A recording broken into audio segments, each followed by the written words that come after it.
विचारामध्ये अंतर पडू देऊ नये. एकूण काय, माणूस म्हणून जन्माला घालणं देवाच्या हातात आहे, पण निदान मृत्यूच्या दिवसापर्यंत आपल्यातलं माणूस पण सांभाळणं ही एक मोठी जबाबदारीच देवानं आपल्यावर दिली. माणूस पण सांभाळता आला नाही.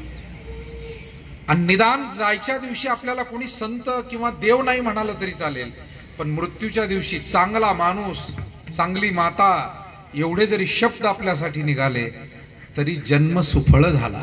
विठाला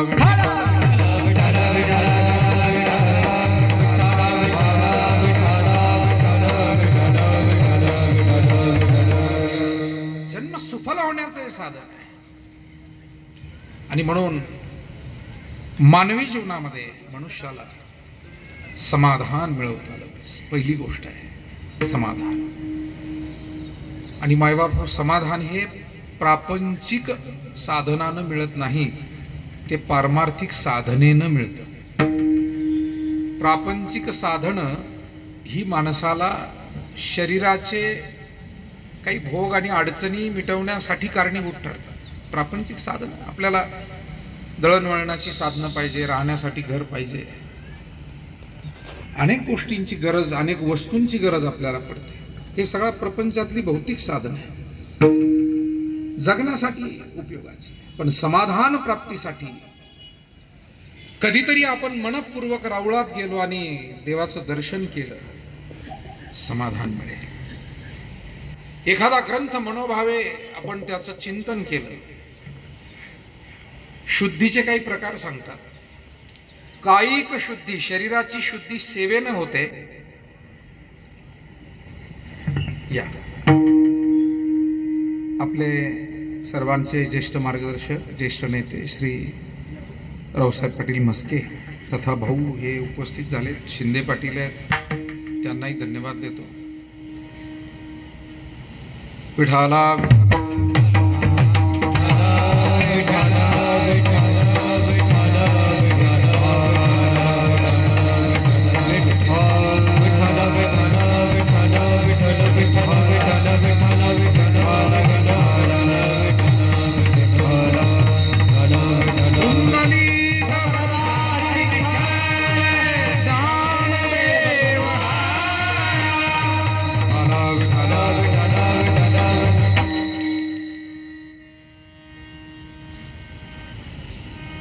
शुद्धता महत्वाची आहे. अध्यात्मामध्ये शुद्धतेला तर अधिक महत्व दिलंय, व्यवहारामध्येही महत्व. पण शरीराची शुद्धी नुसत्या स्नानानं होत नाही बरं, त्याला सेवाही करावी लागते. या पायाने कधीतरी आपल्याला देवळाकडे जा, परमेश्वराकडे वारीला म्हणा, देवळा दर्शनाला म्हणा जाताय, हातानं काही दानधर्म सेवा करताय. शरीराची शुद्धी सेवेनं. माणसाच्या वाणीची शुद्धी भगवंताच्या नामस्मरणानं, स्तोत्र पठन, पारायण, भगवत भक्तीचं केलेलं गुणकीर्तन, नामकीर्तन यानं वाणीची शुद्धी होते. मनाची शुद्धी भगवंताच्या केलेल्या मानसिक चिंतनानं होते. नेत्राची शुद्धी ही भगवंताच्या, संतांच्या, सद्गुरूंच्या दर्शनानं होते. आणि म्हणून समाधान सर्वांना अपेक्षित आहे, पण ते समाधान नेमकं कोणत्या साधनानं प्राप्त होईल? प्रापंचिक साधनानं समाधान प्राप्त होणार नाही. प्रापंचिक साधनेनं प्रपंचातल्याच गोष्टी मिळतील. समाधानासाठी काहीतरी ध्यान, भजन, चिंतन, मनानं त्याचं चिंतन करावं, वाणीनं त्याचं वर्णन करावं.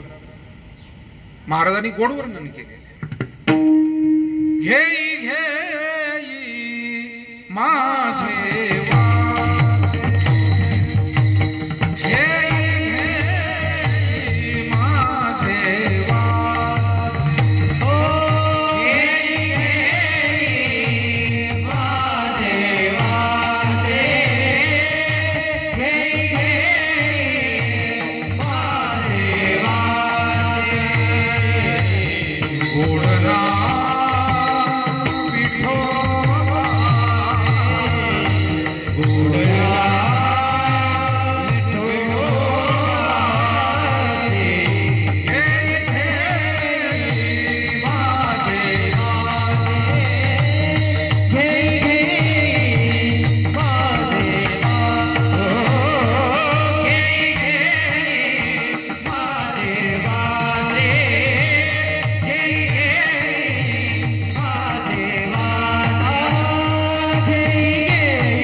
माझे वाचे, गोड नाम विठोबाचे.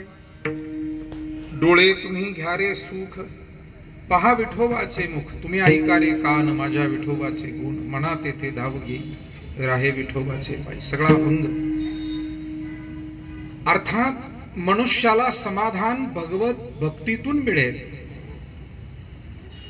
आणि म्हणून मनुष्य जीवनामध्ये समाधान महत्वाचं आहे. परंतु ते समाधान त्याला भगवत भक्तीतून मिळतं, कारण प्रपंचामध्ये सतत बदल होत राहतात, चढउतार होत राहतात.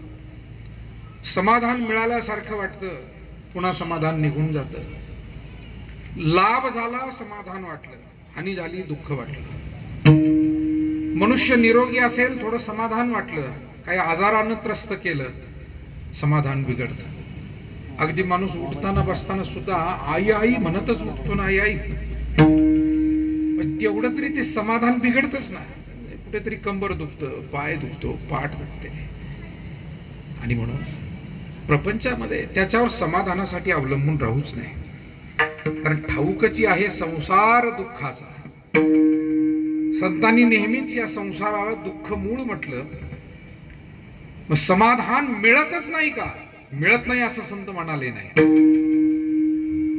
दुकानामध्ये एखादी वस्तू मिळते, पण चुकीच्या दुकानात गेल्यावर कशी मिळेल बरं? दुकानात मिळते एवढं सांगितलेलं. पहा, तुम्हाला जर अमुक वस्तू पाहिजे असेल, गावात जा, दुकानात मिळेल. पण आपण भलती वस्तू भलत्या दुकानात जाऊन मागितली तर, जनावराची औषधं माणसाच्या मेडिकलमध्ये मागितली. जनावरांचंही मेडिकल असतं, माणसांचंही मेडिकल. काही ठिकाणी दोन्ही असतात, पण काही ठिकाणी स्वतंत्र असतात. मग जनावराचं औषध जनावराच्या मेडिकलमध्ये मागावं, माणसाचं औषध माणसाच्या मेडिकल. स्टेशनरीच्या दुकानात गेले, जनरल स्टोअर्स, म्हणजे 1 किलो साखर, 1 किलो रवा, अर्धा किलो गुळ. ते म्हणले, हो थांबा थांबा थांबा, हे दुकानातच मिळतं, पण या दुकानात मिळत नाही. शेजारी आमच्या मित्राचं दुकान आहे किराणा, त्याच्याकडे तुम्हाला ते मिळेल. तसं समाधान मिळतं, मिळत नाही असं नाही. पण सुखाला की करीशी तळमळ, तरी तू पंढरीशी जाये, मग तू अवघाची स्वरूप होसे. समाधान भगवंताच्या दिशेनं चालण्यात आहे. मग त्याचं नामस्मरण, त्याची भक्ती, त्याची उपासना, सेवा, सत्कर्म. समर्थ रामदास स्वामी म्हणाले, सत्कर्म योगे वय घालवावे. मनुष्यानं सत्कर्मरत राहावं. आणि म्हणून जगद्गुरु तुकाराम महाराजांना असं वाटतंय, मनुष्याला सार्थकतेकडे जायचंय तर त्याला समाधान मिळावं. दुसरी गोष्ट, मनुष्याला सद्गती मिळावी, मृत्यूनंतर त्याला योग्य गतीला जाता यावं. आणि तिसरी गोष्ट, या जगात तो आलाय आणि चाललाय, पण निदान काहीतरी त्याचं स्मरण, त्याच्या स्मृती या जगामध्ये शिल्लक राहाव्या. तुका म्हणे का मरणेची सरे, उत्तम चिउरे कीर्ती मागे. म्हणजे सदकीर्ती स्थापित व्हावी, सद्गती मिळावी आणि समाधान मिळावं. या तीनही गोष्टी ज्या मिळतात त्या भक्तीतून मिळतात. पण ती भक्ती जर अंतरंगापासून केली, ती भक्ती अंतःकरणापासून केली तरच आहे बरं का. औषध घेतल्यावर गुण येतो, पण पथ्य पाळले तर. औषध घेतल्यावर गुण येतो गोष्ट खरी आहे, पण औषध घेतलं आणि जे काही डॉक्टरनी सांगितलं ते जर सांभाळलंच नाही. एकाच्या फुफ्फुसामध्ये त्रास होला, डॉक्टरने औषधं दिली, पंप दिला, गोळ्या दिल्या, प्राणायाम करायला सांगितला, आणि हळूच विचारलं, काही सवय आहे का? जास्त नाही, 4-5 लागतात म्हणजे दिवस. काय कळलं? डॉक्टर म्हणले, अहो तेवढं सिगारेट सोडा, मग या गोळ्याचा गुण येईल. तुम्ही 5 सिगारेट काय 10 काय, ती जर पीत राहिला तर माझ्या गोळ्यांनी काय होणार आहे तुम्हाला? मला असं वाटतं प्रत्येक गोष्ट ही पथ्यावर अवलंबून आहे. काही पथ्य, प्रपंच चालवता आपण सगळी माणसं, एवढी घरं चालवणं एवढी सोपी गोष्ट नाही, पण त्याचे काही पथ्य आहेत. अनेक क्षेत्रामध्ये काम करतात. व्यापारी व्यापार करतो, त्यालाही काही पथ्य पाळावे लागतात. शेतकरी शेती करतो तर त्यालाही काही पथ्य पाळावे लागतात. नाही तर पाऊस पडला, पेरणीचे दिवस आले आणि म्हणे चाललो चारीधामाला. तुकाराम महाराजांनी सांगितलं, मढे झाकोनिया करीते पेरणे, मढे झाकोनिया करीते पेरणे, मढे झाकोनिया करीते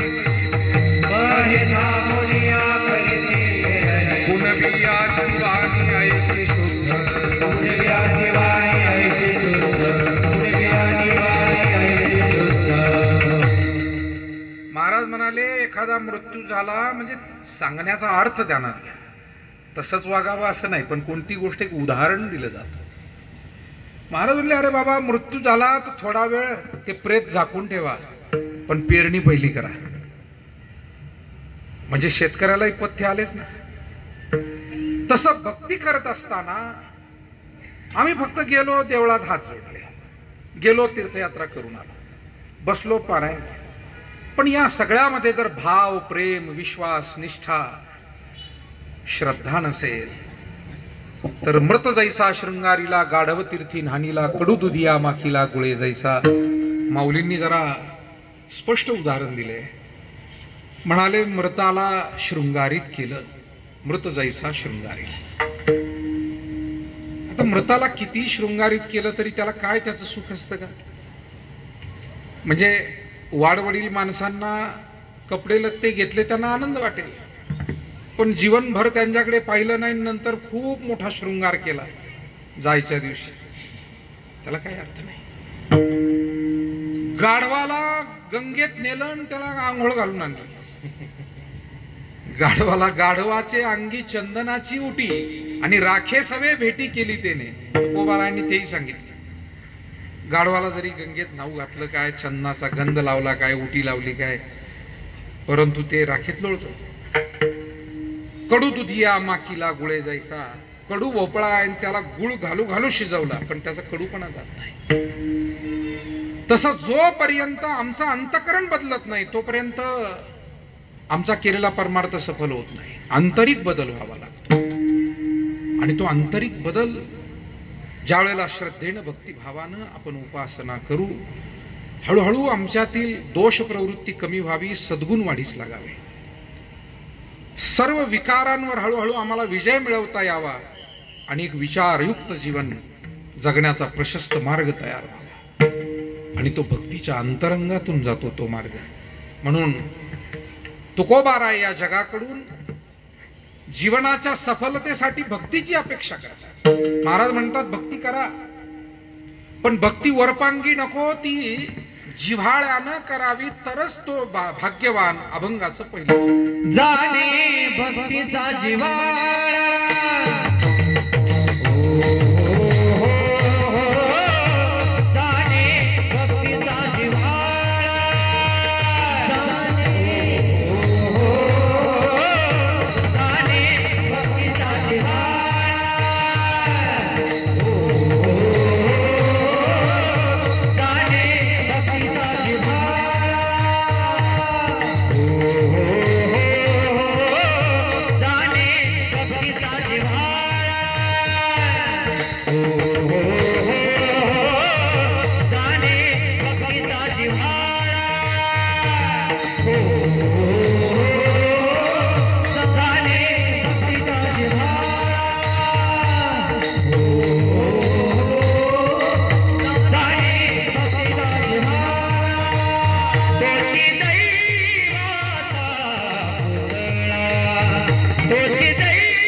पहिल्या चरणामध्ये तुकोबाराय आपलं मत नोंदवतायत भक्ती करणाऱ्यांविषयी. महाराज म्हणतात जाणे भक्तीचा जिव्हाळा तोची दैवाचा पुतळा.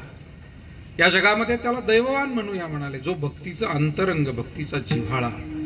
पण तो जिव्हाळा शब्द सुद्धा किती महत्वाचा आहे. नात्यामध्ये सुद्धा जिव्हाळा असावा लागतो, तर ती नाती टिकतात.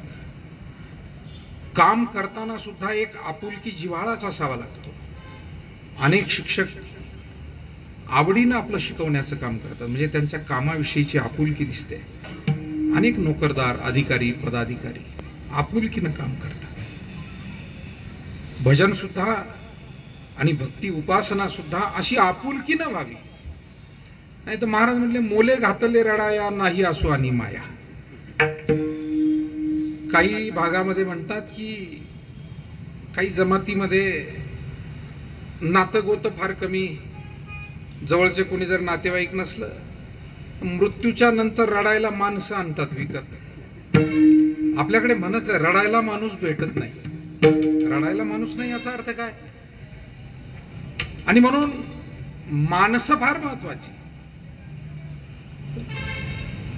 एकाला मृत्यू झाला आणि जवळपासचे नातेवाईक कोणीच नव्हते, भाऊकी नाही, गावकी नाही, रडायला कोण नाही. त्यानं जाता आता सांगितलं होतं, रडायला माणसं घेऊन या. आणले खरे, परंतु नाही असू आणि माया. आलेले आजूबाजूचे पाहत होते, हे रडण्याचा आवाज येतोय पण अश्रू दिसत नाही. ढोंग आहे. ढोंग कोणतंच चांगलं नाही. माणसानं माणुसकी संपन्न असावं, माणुसकीचं सोंग नको. भक्ती संपन्न असावं, भक्तीचं सोंग नको. प्रेमळ असावं, प्रेमळपणाचं सोंग नको. या जगामध्ये सोंगालाही फार किंमत कधी कधी प्राप्त होते. खरेपणा एक वेगळी गोष्ट असते, सोंग वेगळं असतं. तुमच्यातली कित्येक माणुसकी संपन्न माणसं प्रत्येक शब्दाला आणि वाक्याला माणुसकी दाखवत बसत नाही. ज्याच्यात आहे तो कशाला दाखवेल? नाही तिथे मात्र प्रकर्षानं ते दाखवण्याचा प्रयास. बघा मला किती माणुसकी आहे, बघा मी किती सेवा. आणि म्हणून मला असं वाटतं, सोंगे छंदे काही देव जोडे ऐसे नाही. आपल्याला खरं सांगू का, कोणत्याही क्षेत्रात काम करताना सहजता हीच माणसाला टिकून ठेवते आणि समाधान देते. सहजम कर्म कौंतेय, हे अर्जुना तुझे कर्म तू सहजपणे करत राहा. म्हणून प्रपंचामध्ये सुद्धा माणसानं सद्गुण संपन्न असावं, पण सहजता असावी. त्याचं प्रदर्शनच प्रत्येक वेळा केलं पाहिजे. मी किती दानशूर आहे दाखवलंच पाहिजे का? मी किती विद्वान आहे? कित्येक विद्वान माणसं पाहिलेली आहेत आम्ही, असे 5-50 लोकांच्या गराड्यात बसलेले असताना सुद्धा ते शांतपणे ऐकून घेतात. जास्त आवाज हा अज्ञानी माणसाचाच चालू असतो तिथे. सज्ञानी माणूस थोडा संयमाने ऐकतो. त्याला माहित असतं तर बोलू द्यायला काय संधी नसते, कुठं बोलायला बोलू द्या. सोंग नको. ज्ञानी असल्याचं, भक्त असल्याचं सुद्धा. आणि म्हणून तुका म्हणे, नको वरपंग देवा घेई माझी सेवा. भाव शुद्ध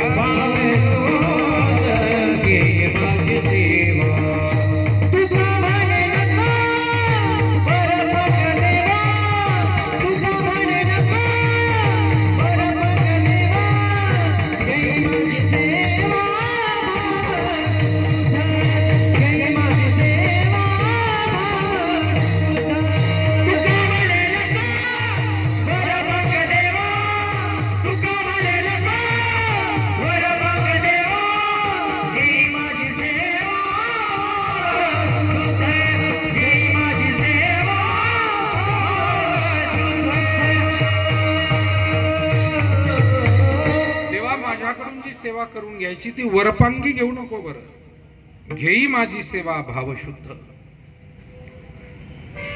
2 कुटुंब असे शेजारी राहत होते, पूर्वीची गोष्ट आहे. आणि एक दाम्पत्य मोठं गुण्या गोविंदानं, दोन्ही शेतकरी परिवार, आडी अडचणीतले, गोरगरिबीतले, पण एक दाम्पत्य मोठं सुखानं गुण्या गोविंदानं राहायचं. दुसऱ्याच्या घरामध्ये मात्र सतत काही ना काही कलह व्हायचा.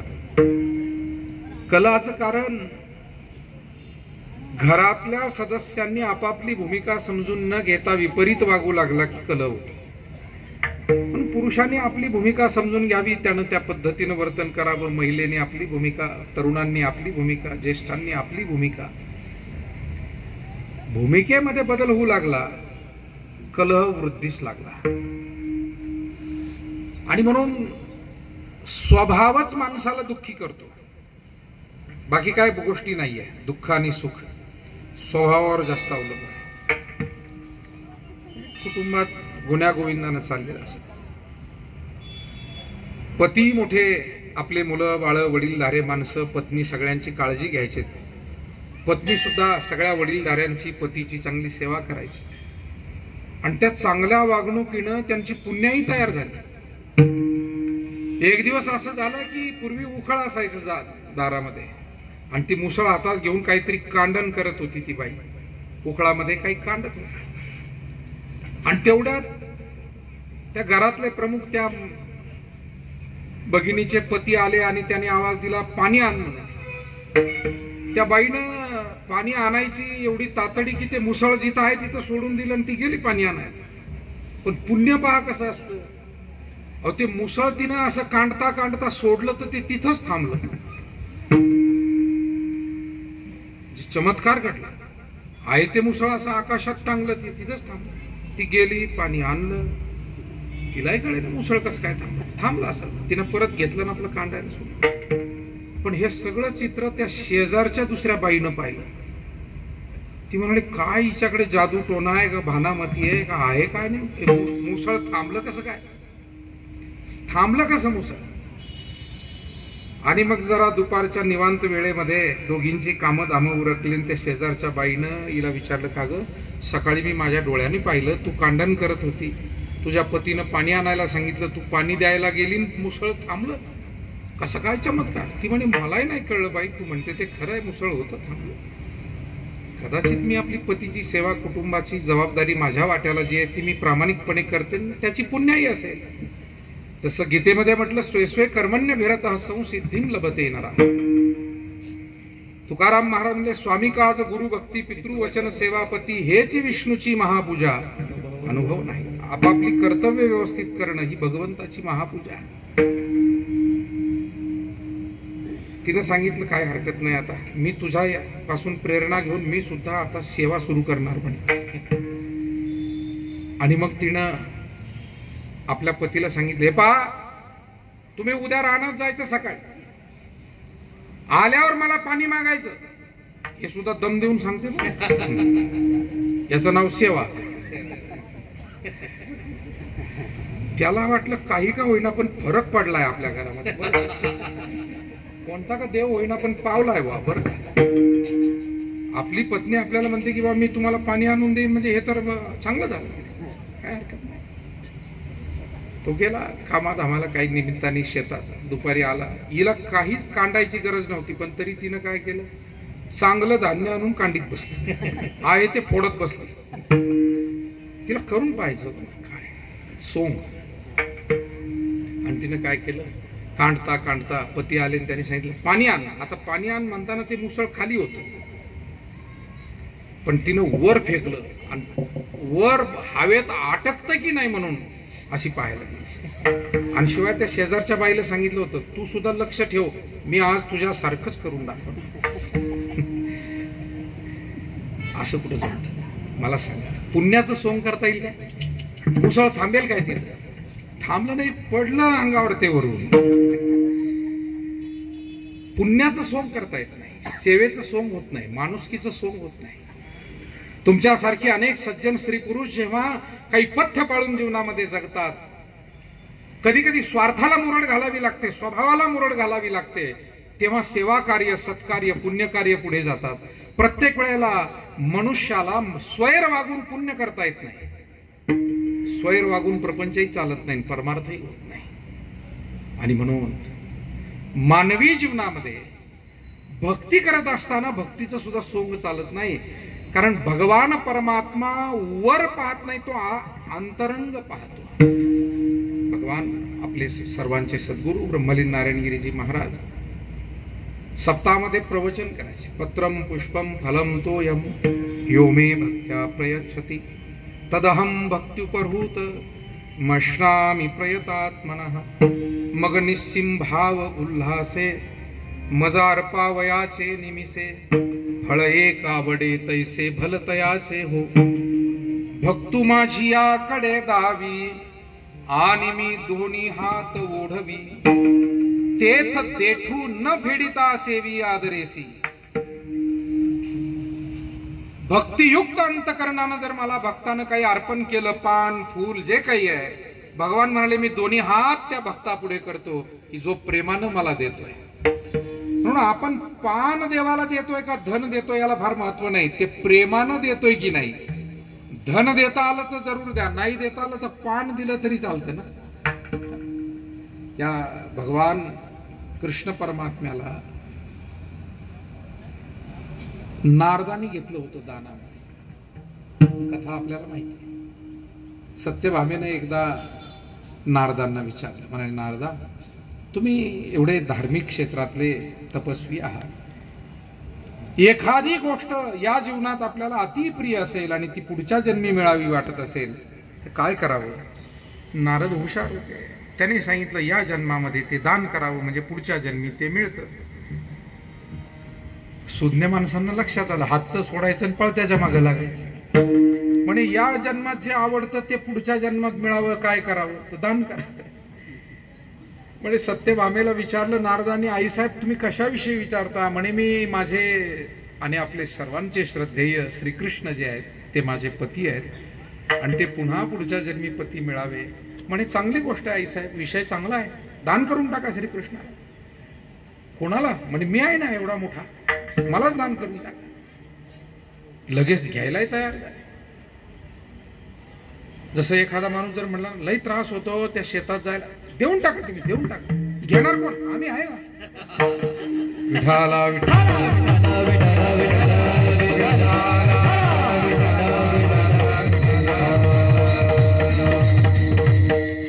फार गमतीचे विचार आपल्याला कधी कधी कानावर पडतात.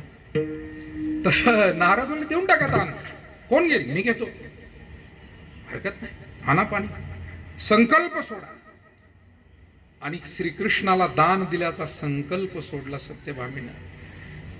सत्यभामेच्या हातावरती पाणी टाकलं, नारदांच्याही हातावर पाणी टाकलं आणि नारद तो ओला हात घेऊन श्रीकृष्णाकडे गेले. ते बसले होते निवांत आणि देवा माझ्याबरोबर तुम्हाला यावं लागतंय.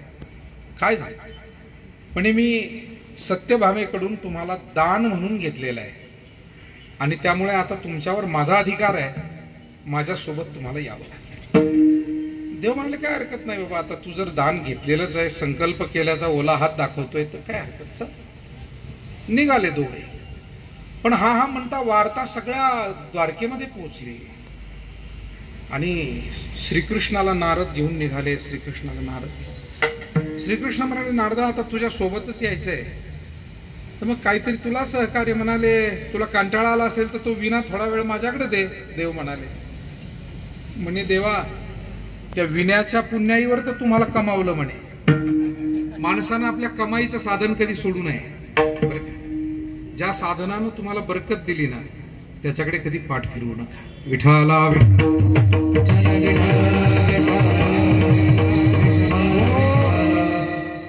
फार माणसं पाहिली ज्या गोष्टीनं त्यांना लक्ष्मी प्राप्त झाली त्यांनी त्याच्याकडे पाठ फिरवली आणि नंतर दिवस बदलले, वाईट दिवस आले.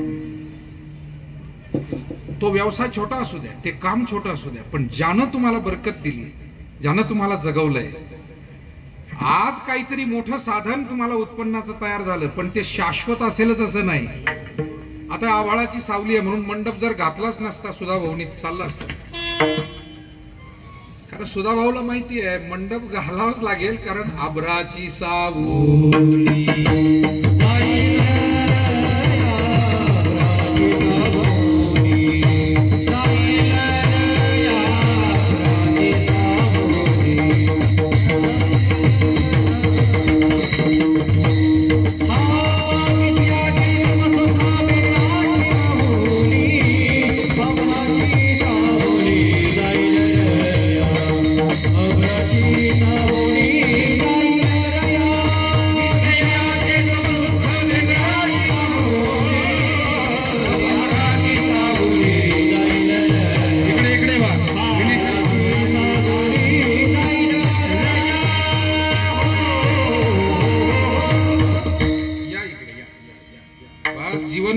काळजी घ्यायची, आपला कोणाला अडथळा नको. वा इकडे, वा इकडे. आयुष्यभर काळजी, याच नाव परमार्थ. विठाला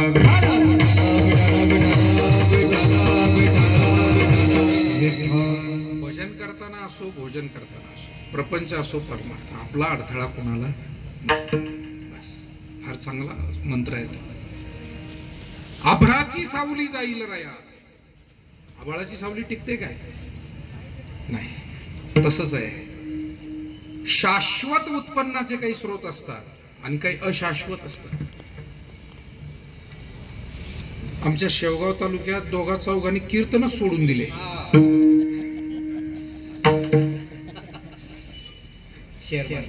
हे बंद.